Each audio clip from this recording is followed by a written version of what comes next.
పెట్టలేకపోతే మీరు ఆ స్కూళ్ళల్లో పాపం ఫుడ్ పాయిజన్ అయి చచ్చిపోతున్నారు. ఆ స్కూళ్ళలో పాములు గారు చచ్చిపోతున్నారు పిల్లలు.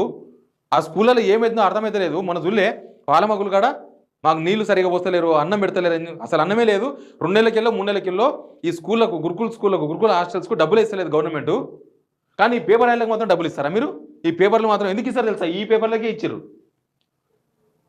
ఎందుకు ఇస్తారు తెలుసా? వాళ్ళు మన బాగా మోస్తారు, మా వార్తలు మంచిగా రాస్తారు, మీరు రుణమాఫీ చేయకపోయినా చేసిన రాస్తారు. మీరు రుణమాఫీ 22 లక్షల మందికి 17,000 కోట్లు చేసినా 31,000 కోట్లు చేశారు సీఎం రేవంత్ రెడ్డి దేశంలో గొప్పవాడని చెప్పి రాస్తారు. మీకు పాజిటివ్గా వార్తలు రాపించుకోనికే రాయనికే జనం డబ్బు ఖర్చు పెడతారా మీరు? ఏం లాభం ఉంది? ఇంక ప్రజాపాలన పేరు పెట్టి దానికి ప్రజాపాలన దినోత్సవం ఒక దినోత్సవం చేసి ఇది దినాలు పెట్టినట్టుంది. దినోత్సవం చేసినట్లేదు. ఇది ప్రజాపాలనకు దినాలు చేసినట్టుంది కథ. విమోచన దినోత్సవం విలీన దినోత్సవం అంటే సంబంధం లేదు. ఇదంతా